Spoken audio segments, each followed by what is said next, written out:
വളരെ കുഞ്ഞല്ലേ, ചെറുപ്പത്തിൽ നമ്മൾ ഈ പസിലൊക്കെ കളിച്ച ഓർമ്മയുണ്ടോ? നല്ല രസമുണ്ടല്ലോ കാണാൻ. ഞാൻ അതുകൊണ്ടാണ് ഇത് നമ്മുടെ പഴയ പസില് എന്ന് പറഞ്ഞത്. അപ്പോൾ ആ രസം മാത്രമല്ല, അത് ഉപയോഗിക്കാനും നല്ല രസമാണ്. ഒരു ടെമ്പറേച്ചർ സെൻസർ എന്ന് വേണമെങ്കിൽ പറയാം. Temperature and humidity wifi node മൊഡ്യൂളാണിത്. ഒന്നുകൂടെ പറയാം, temperature and humidity wifi node module. Okay, അപ്പോൾ DHT11 ആണ്, വെർഷൻ 1 ആണ് ഇതിൻ്റെ മോഡൽ, ESP01S.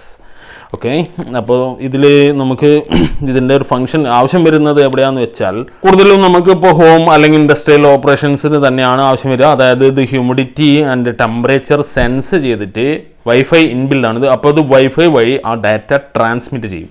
അത് റിമോട്ട്ലി ട്രാൻസ്മിറ്റ് ചെയ്ത് നമുക്ക് ട്രാൻസ്ഫർ ചെയ്യും, നമുക്ക് വൈഫൈ വഴി ട്രാൻസ്ഫർ ചെയ്യും. 3.7 to 12 volt DC ആണ് ഇതിൻ്റെ ഒരു കപ്പാസിറ്റി, ഒരു വർക്കിംഗ് കപ്പാസിറ്റി വരുന്ന പവർ സപ്ലൈ. ലിഥിയം ബാറ്ററി ഇതിൽ സപ്പോർട്ട് ചെയ്യും.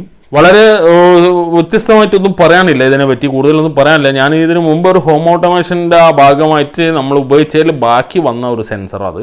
അപ്പോൾ അത് ജസ്റ്റ് നിങ്ങളൊന്നും പരിചയപ്പെടുത്തിയെന്നുള്ളൂ. നമുക്ക് ആവശ്യം വന്നുകൂടായില്ല. നമ്മൾ അങ്ങനെയുള്ള വലിയ വലിയ കേസൊക്കെ ചെയ്യുമ്പോൾ നമുക്ക് ഇങ്ങനത്തെ ആവശ്യം വരും.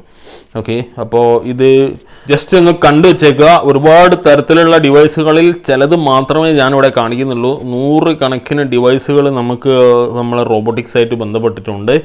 ഈ ഒരു ഡിവൈസ് റോബോട്ടിലേക്ക് എന്താണ് ആവശ്യം വരിക എന്ന് വെച്ചാൽ, ആ റോബോട്ട് നമ്മൾ ഉണ്ടാക്കിയിരിക്കുന്നത് അത് അങ്ങനെ എന്തെങ്കിലും ഒരു ഫയർ എക്സ്റ്റിംഗ്വിഷർ അല്ലെങ്കിൽ മറ്റെന്തെങ്കിലും തരത്തിലുള്ള ഒരു ടാസ്ക് ചെയ്യാൻ വേണ്ടിയിട്ടാണെങ്കിൽ ആ റോബോട്ടിന് ഇതിന് ഡാറ്റ നമുക്ക് റിമോട്ട്ലി ട്രാൻസ്മിറ്റ് ചെയ്ത് തന്നെ വേണം. നമുക്ക് തീയിലേക്ക് കയറാൻ പറ്റില്ല. അപ്പോൾ നമുക്ക് അങ്ങനെ ഒരു റിസ്ക് ഏരിയയിലേക്ക് പോകാൻ പറ്റാത്തടത്തോളം ഇങ്ങനെ ഒരു ഡാറ്റ ഈ ഒരു ഡിവൈസ് വഴി ട്രാൻസ്മിറ്റ് ചെയ്യുമ്പോൾ നമുക്ക് വളരെ റിമോട്ട്ലി ആ ഡീറ്റെയിൽസ് അവിടെ നിന്ന് കിട്ടും.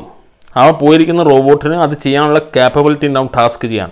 ആ ടാസ്ക് ചെയ്യുമ്പോൾ ഡീറ്റെയിൽസ് നമ്മൾ അറിഞ്ഞിരിക്കണം അവിടെ എന്താണ് സംഭവിക്കുന്നത്. അപ്പോൾ അതിന് നമുക്ക് ഏറ്റവും ബെസ്റ്റ് ഇങ്ങനെയുള്ള സെൻസർസ് ഉപയോഗിച്ചിട്ടുള്ളതാണ്. ഈ കാണുന്നത് ചൂടത്തുരുകി പോകുമെന്ന് നിങ്ങൾക്ക് തോന്നുന്നുണ്ടാവും, പക്ഷേ ആ രീതിയിലല്ല നമ്മൾ ഒരു കാര്യം ഫിക്സ് ചെയ്യുക എന്നുള്ളത് നിങ്ങൾക്കറിയാലോ. അപ്പോൾ അതിൻ്റെ ആ സേഫ്റ്റിയും കാര്യങ്ങളും കൊടുത്തിട്ട് തന്നെയാണ് ചെയ്യുക. അപ്പോൾ ഒരു ഹ്യൂമിഡിറ്റി ആൻഡ് ടെമ്പറേച്ചർ സെൻസറാണിത്. അപ്പോൾ ഇതിനു മുമ്പ് നമ്മൾ പരിചയപ്പെടുത്തിയിരുന്ന ഗ്യാസ് സെൻസറും അതുപോലെ അൾട്രാസോണിക് സെൻസർ അതെല്ലാം ഉണ്ട്. നിങ്ങൾ കാണാത്തവരുണ്ടെങ്കിൽ ഒന്ന് കണ്ടു നോക്കൂ.